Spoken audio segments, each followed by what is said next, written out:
Eux, ils marchent par la foi et non par la vue. Mais moi, je vous conseille vivement de marcher par la connaissance scientifique et historique, notamment celle de nos ancêtres kémites, par les cinq sens et par l'intelligence. À vous, à Pierre.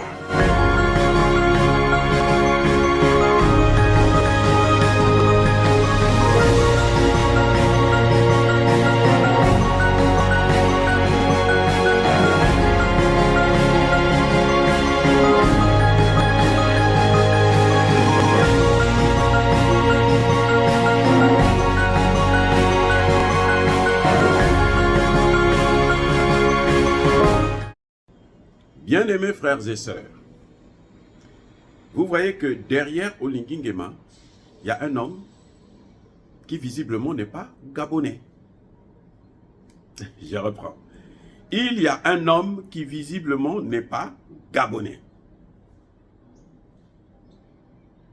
Ça doit être le coderme, un arabe, je ne sais pas. Mais en tout cas, bon, peut-être que c'est un métis, c'est rien, mais je ne pense pas que ce soit un gabonais. En tout cas d'origine. Olingi Nguema avait dit que maintenant pour être président, il faut être gabonais, de père, de mère, il faut se marier à une gabonaise, ainsi de suite. Mais lui-même, il ne travaille pas avec que des Gabonais, il travaille qu'avec les étrangers. Ça veut dire quoi? Ça veut dire que Olingi Nguema ne travaille pas pour le Gabon. C'est pour ça que vous n'entendez jamais vous parler du franc CFA. Vous n'allez pas l'entendre parler de la présence militaire française. Même pas des intérêts français. Parce que, je veux vous dire, le boulevard sur lequel le Gabon organise la fête de l'indépendance, ça appartient à la France. Le Gabon est obligé de louer ça à la France. Dans le jour que la France dit, moi, cette année-là, je ne vous offre pas mon territoire, eh bien, il n'y aura pas de défilé militaire au Gabon. C'est comme la présidence ivoirienne qui appartient à la France. Tout ça, ce sont des choses qu'il faut changer. Et on n'a pas entendu Olingi Nguema se poser le problème. Ne serait-ce que poser le problème. Bref, vous voyez, cet homme qui est derrière, c'est elle qui a fait le coup d'État. Et cet homme qui est derrière, c'est elle aussi qui va le tuer ou l'enlever du pouvoir. Cet homme qui est derrière, c'est l'information, le renseignement. C'est ce qui fait que la France contrôle le pays.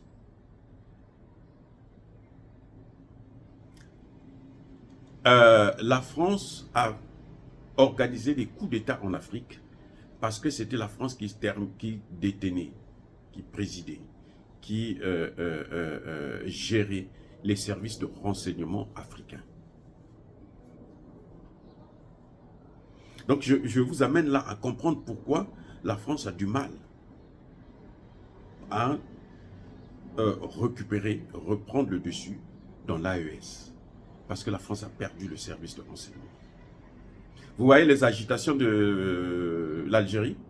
L'Algérie aussi a perdu le renseignement. Ivoirien, plutôt malien. C'est ce que ça donne. Et pour avoir le renseignement, il faut avoir des ordres. Parce que le renseignement, c'est l'œil et la bouche. L'œil, vous avez vu le monsieur qui est là. Il a le même béret. C'est comme si ils étaient dans la même équipe. Devant, vous allez voir un noir. Derrière, Olingi, vous allez voir un leucoderme. Ça veut dire que lui, il est là. C'est pour toutes les informations qui viennent. C'est lui qui transmet directement à l'Élysée. Je dis bien directement à l'Élysée. Et s'il faut tuer Olingi, c'est lui qui va le faire. Et on va faire avaler la pilule par un autre noir. On va dire, bon, toi tu prends la paternité parce qu'on te donnera ceci en échange. Ou bien c'est lui qui va donner l'arme à ce noir pour qu'il puisse le tuer. Et voilà comment nos dirigeants échouent toujours. Voilà comment les Occidentaux contrôlent nos pays. Le renseignement. La guerre d'aujourd'hui, là, se gagne par le renseignement.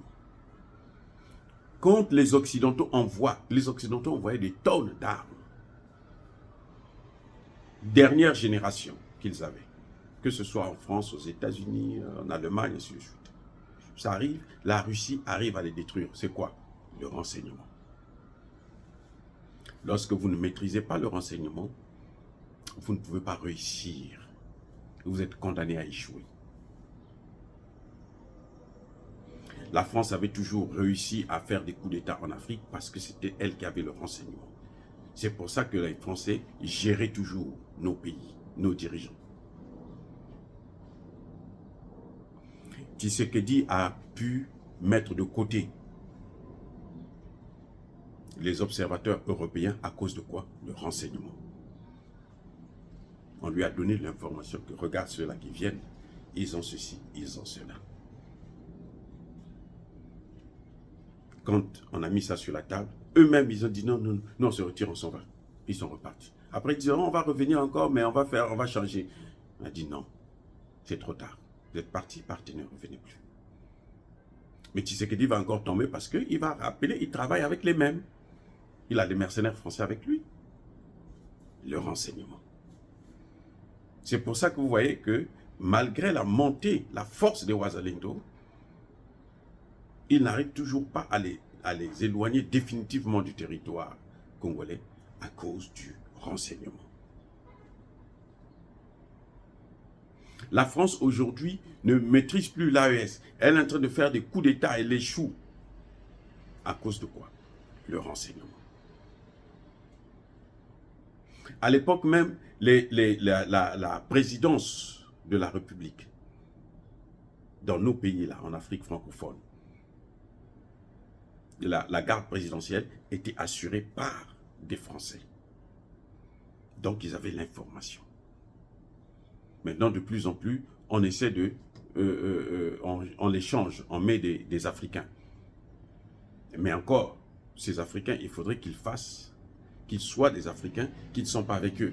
Comme Olingi Nguema, il a réussi parce que Olingi Nguema est avec eux. Donc, le renseignement, il a toutes les informations. Il pouvait réussir son coup d'État.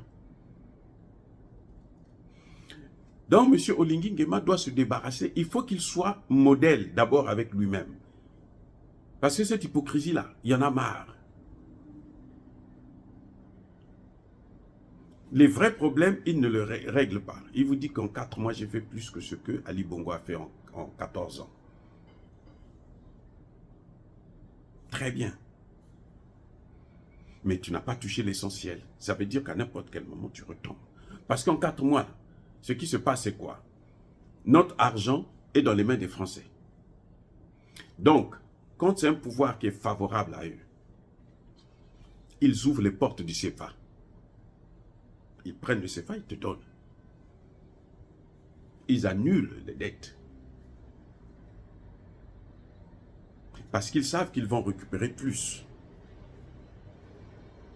Et donc, après un certain temps, quand ils vont commencer à faire leurs exigences, quand ils vont poser les pieds sur terre, ils vont maintenant récupérer. Et c'est là maintenant qu'on va s'apercevoir que ça ne va plus. Parce que leur problème aujourd'hui, c'est de faire accepter Olingi Nguema par la population. Pour que la population oublie tout ce qui s'est passé avec Bongo. Pour que la population oublie le CFA, la présence militaire française. Il faut qu'on aime Olingi Nguema. Donc, on donne les moyens à Olingi Nguema pour faire ce qu'on appelle la poudre aux yeux. On nous embrouille avec quelques petites réalisations et on nous fait croire que maintenant le pays va bien. Or, le pays ne va pas bien. Le pays ne peut pas aller bien quand vous n'avez pas votre monnaie, quand vous avez la présence étrangère sur votre sol. Ils sont là, si le pays va bien. Mais pourquoi ils sont là? Ils n'ont qu'à partir alors. Aussi simple, le pays va maintenant bien. Maintenant partez, laissez-nous gérer notre pays. Vous voyez? C'est ça le problème. Donc, M. Olingi Nguema doit chercher maintenant doit nous donner les vraies informations, doit nous poser, régler les vrais problèmes. Ce n'est pas parce que tu vas dire, moi je ne prends pas de salaire. On s'en fout. Le salaire du président de la République, c'est combien? Même si c'est des millions, même si c'est 1 milliard, ça ne fait pas vivre un pays.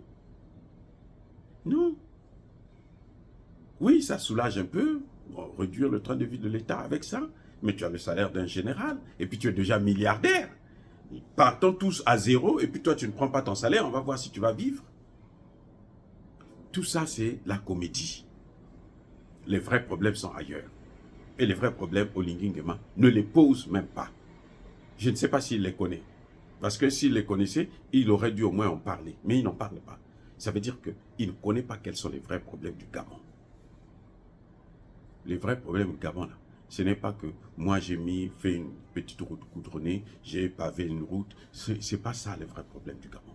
Le vrai problème du Gabon, c'est, je le répète encore, la présence militaire française, c'est le franc CFA, c'est la révision de tous les accords politiques, militaires et économiques.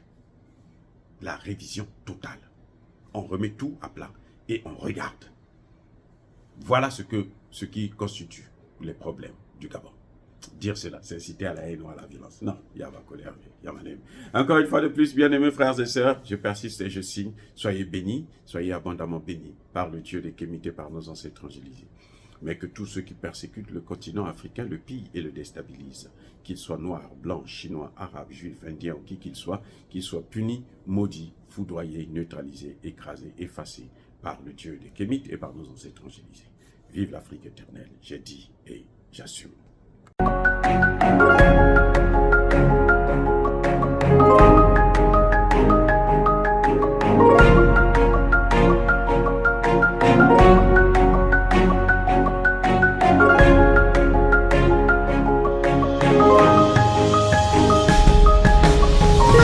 Bien-aimés frères et sœurs, vous connaîtrez la vérité et la vérité vous affranchira. Ça, c'est pas moi qui le dis, c'est la Bible qui le dit. Et moi, je vous dis bien, vous connaîtrez la vérité historique, notamment celle de vos ancêtres kémites, et vous aurez une vision globale de ce que c'est que la vraie souveraineté politique. J'ajoute, vous reviendrez à la spiritualité africaine ancestrale et vous comprendrez les enjeux de l'indépendance économique. Et pour terminer, vous accepterez votre identité culturelle kémite et vous obtiendrez deux choses. La première, c'est la paix. La seconde, c'est le développement, à une condition. L'unité de toute l'Afrique noire, l'unité de tous les Noirs du monde entier.